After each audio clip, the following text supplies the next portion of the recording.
अगर आपको हमारे चैनल का कार्टून वीडियो अच्छा लगे तो माँ तारा कार्टून स्टोरी टीवी को सब्सक्राइब करें और बेल आइकन को दबाएं ताकि हमारे आने वाले वीडियो की नोटिफिकेशन आपको सबसे पहले मिले। एक बिरानापुर नामक गांव था।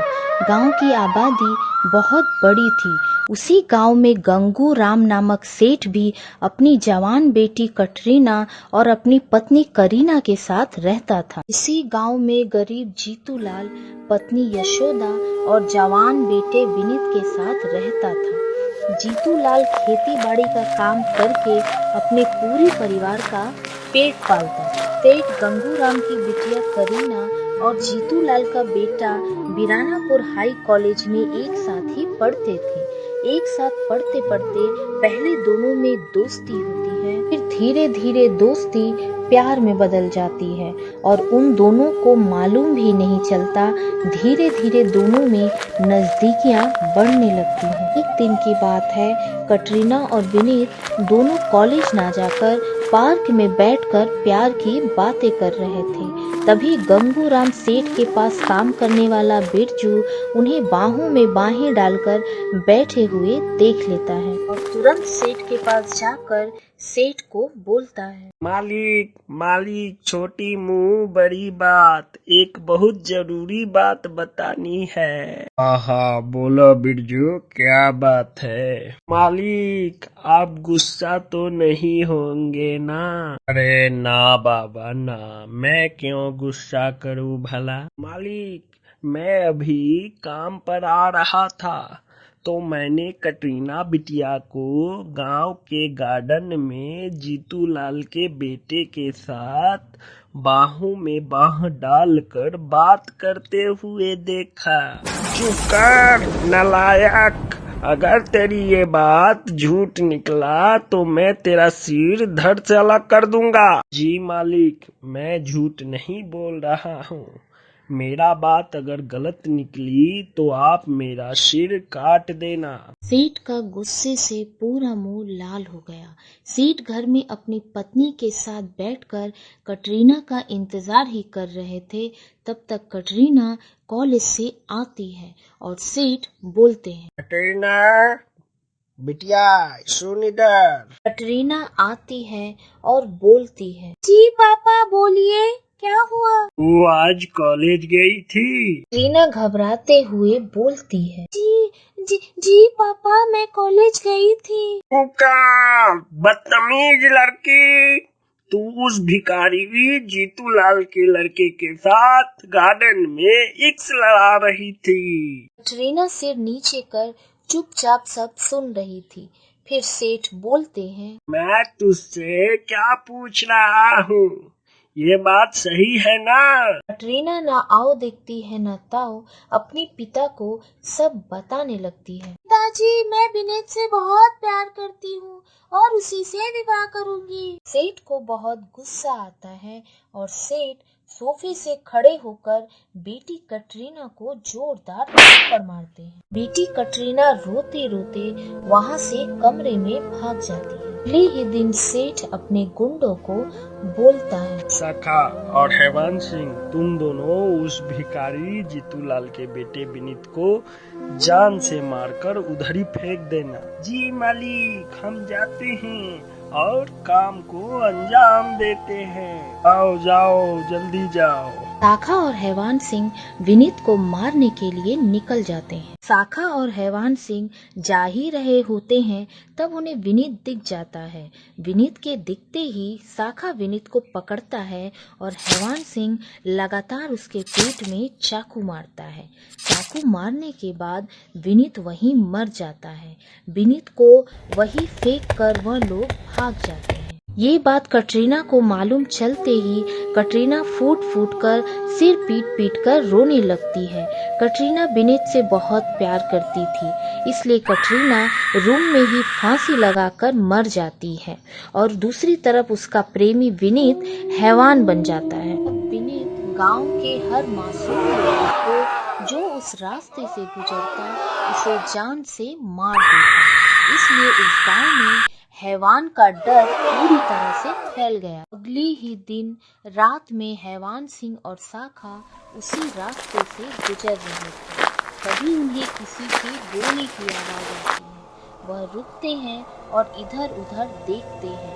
हैवान सिंह शाखा को बोलता है, अरे शाखा, मुझे बहुत दर्द लग रहा है। ये किसके रोने की आवाज है? अरे हैवान सिंह, हमसे बड़ा भूत कोई नहीं। तू थोड़ी भी डर मत, मैं हूँ ना तेरे साथ। अभी विनीत हैवान के रूप में प्रकट हो जाता है।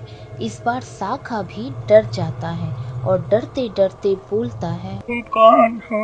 हमने तुम्हारा क्या बिगाड़ा है? मैं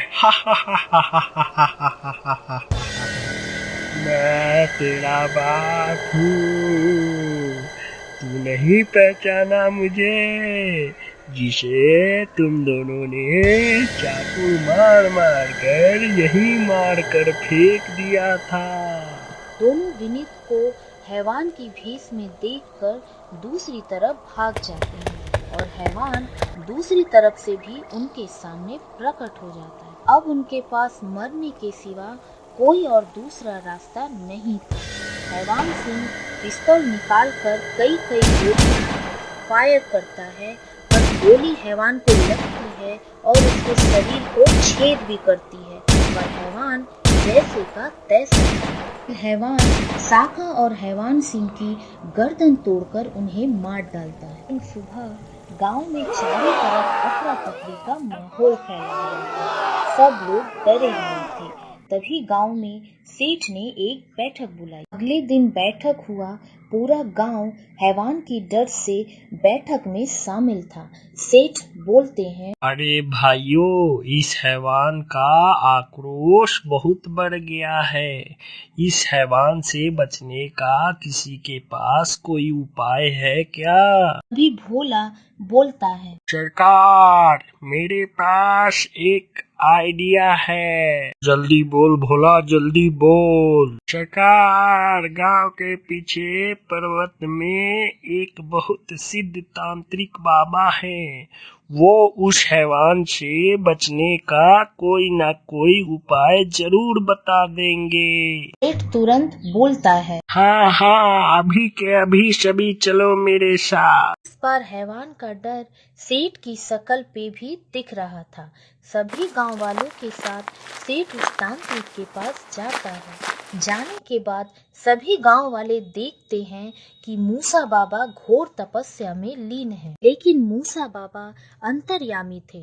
वह आंख बंद करके ही बोलते हैं, ओ सेठ, बोल, आज तुझे मेरी क्या दरकार पड़ गई? सेठ हाथ जोड़कर बोलता है, महाराज, हम सभी गांव वालों को आप ही बचाइए। अभी तांत्रिक की आंखें खुल जाती हैं और तांत्रिक बोलते हैं, क्या हुआ है तुम लोगों को? अभी सेठ बोलता है, महाराज, हमारे गांव में एक हैवान आ गया है और एक एक कर सभी गांव वालों को मार रहा है। अभी तांत्रिक अपनी जादुई जार को बोलता है, फट फट फट फट बुढ़िया नाचे जार में, दिखा ये हैवान कहाँ से आया गांव में। तब जार में सेठ के गुंडे विनीत को मारते हुए दिखाई देते हैं और विनीत ही हैवान बनता हुआ तांत्रिक को दिखाई दे जाता है। ये सब देखकर गांव वालों में गुस्से का माहौल बन जाता है और सभी गांव वाले बोलते हैं, मारो इस सेठ को। रुक जाओ, ये हैवान बहुत ताकतवर हो चुका है। इसे मैं भी नहीं मार सकता। तुम्हें सेठ की बेटी की तरह देखने वाली लड़की खोजनी होगी, तभी उस हैवान का अंत होगा और सिर्फ वही लड़की उस हैवान को मार सकती है। और उस लड़की को बोलना, जब हैवान उसे गले लगाए तो खंजर उसके छाती में घोंप दे। उसकी जान सिर्फ छाती में ही है। अब पूरे गांव वाले सेठ की तरह दिखने वाली लड़की को खोजने लगे। ढूंढते ढूंढते उन्हें हूबहू वही लड़की एक वैश्या के रूप में मिली। गांव वाले उस वैश्या को सब आप बीती बताते हैं। ना बाबा ना, उस हैवान से मेरा कोई लेना देना नहीं है, मैं उसे नहीं मारूंगी। भी सेठ बोलता है, बेटी, हमारे पूरे गांव की जान तुम्हारे हाथों में है। सब लोगों की विनती पर वैश्या तैयार हो जाती है और गांव वालों के साथ चली जाती। रात में जब सब हैवान की जगह पर जाते हैं तब हैवान प्रकट होता है और बोलता है, मैं इस सेठ को नहीं छोड़ूंगा। हा हा हा हा हा हा हा हा हा। जैसे ही सेठ को मारने हैवान आगे बढ़ता है तब वैश्या सामने आ खड़ी होती है। हैवान रुक जाता है। अरे कटरीना, तुम? हाँ हाँ विनीत, मैं कटरीना, तुम मत मारो मेरे पिताजी को। लेकिन इस पापी ने दो प्यार करने वालों को जुदा कर दिया। आओ विनीत, मेरे गले लग जाओ। जैसे ही विनीत और वैश्या गले लगते हैं, थोड़ी ही देर में वैश्या हैवान की छाती में खंजर डाल देती है। छाती में खंजर जाते ही हैवान तुरंत गायब होकर मुक्त हो जाता है।